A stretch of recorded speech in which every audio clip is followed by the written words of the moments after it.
जो महास्मशान आहे तो महास्मशान कुठे आणि कसं आहे ते तुम्हाला दाखवतो. चला. मंदिराच्या समोरच एक गल्ली आहे, तिथून रस्ता जातो महास्मशानासाठी. जय श्री महाकाल. आता आपण आलोय तारापीठचा महास्मशान बघायला. आधी हा पूर्ण जो पट्टा होता तो लांबपर्यंत महास्मशानामध्ये गिनला जायचा, पण आता हा खूप कमी प्रमाणात छोटासा केलेला आहे. इथं खूप प्रकारच्या साधना विधी यांचं पण काढ शूट घे जरा. तंत्र मंत्र केलं जातं. खूप अघोरी येतात इथं साधना करायला. आम्ही पण संध्याकाळ रात्रीच्या वेळेस इथंच येतो, इथं बसतो, साधना करतो. ही सगळी चिताची राख, मेलेल्या माणसाची जी चिता असते ना ती राख आहे, ती राख इथं जमा करून ठेवलेली आहे. आणि आम्ही सर्व त्या बाजूला बसलेलो असतो साधना करायला रात्री. तर रात्री आम्ही साधना करतो, त्याचे पण मी फोटो किंवा व्हिडिओ तुम्हाला टाकेलच. आणि याच्या पाठी आता मशनीवर जाळतात, तो स्मशान आहे. तिथं गॅसच्या शेगड्या ठेवलेल्या आहेत माणसांना जाळायच्या. या भागात फक्त तंत्रक्रिया केली जाते आणि खूप सारे तांत्रिक अघोरी इथं येऊन पूजा जप तप हवन वगैरे करत असतात. अमावस्येच्या वेळेस तर अक्षरशः तांत्रिक लोकांचा मेळा लागलेला असतो.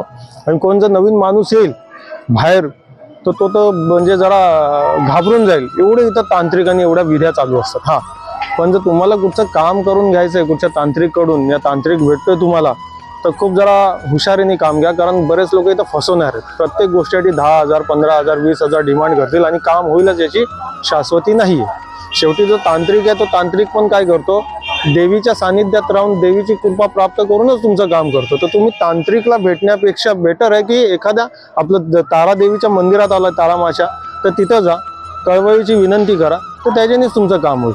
तर ही तर मी तुम्हाला एक मार्गदर्शन करू शकतो. कारण बरेच लोक इथं जे भेटलेले, जे फसलेले आहेत, त्यांच्याशी बोलणं झालेलं आहे. तर अशा गोष्टीला फसू नका. हा, तुम्ही साधना करायचं तर साधना करण्यासाठी सर्वात उत्तम जागा ही. इथं तुम्हाला लवकरात लवकर सिद्धी प्राप्त होईल, साधना तुमची सफल होईल.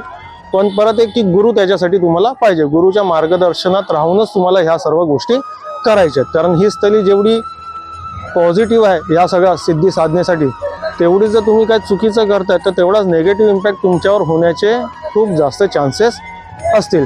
हा स्मशानाचा परिसर हा तुम्हाला दाखवतो. हा तर मेन स्मशान आहे.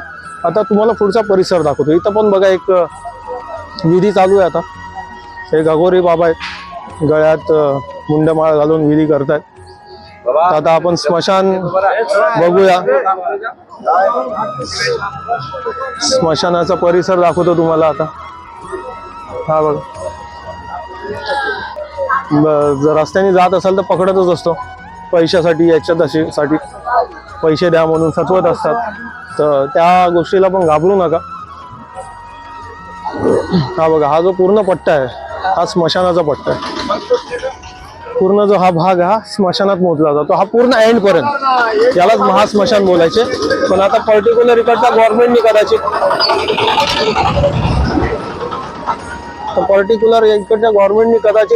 तांत्रिक विधीसाठी एक वेगळी जागा अपॉइंट केली आणि त्याच्या बाजूला आता लाकडांवर न जाळता गॅसच्या शेगडीवर हे लोक हे सर्व जाळत असतात. आता आपण जाऊया. संत बामाखेपा बामदेव बोलतात त्याचा काढ.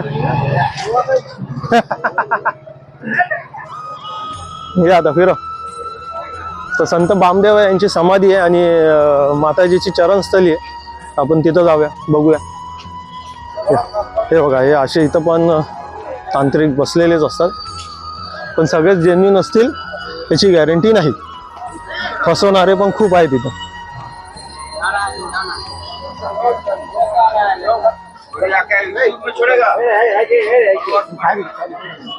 काय का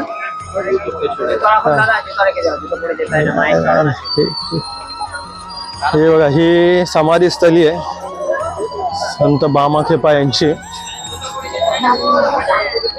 ही माताजीची चरणस्थली आहे. मला आतमध्ये जायला किंवा शूटिंग काढायला चान्स नाही आहे, तर ही समाधी स्थली तुम्हाला दाखवतो. शूट काढा या इथे. आणि ही इथं बघा, इथं पण बली दिली जाते, बकऱ्यांची बली दिली जाते या ठिकाणी पण. इथे समोर आहे ती संत बामाखेपा यांची समाधी आहे आणि इथं मेणबत्त्या वगैरे हे लोक लावत असतात.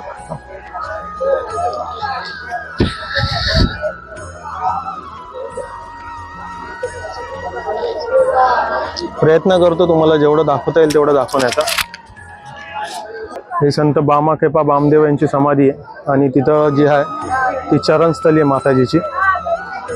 जिथं संत बामाखेपा यांना मा ताराने दर्शन दिलेले.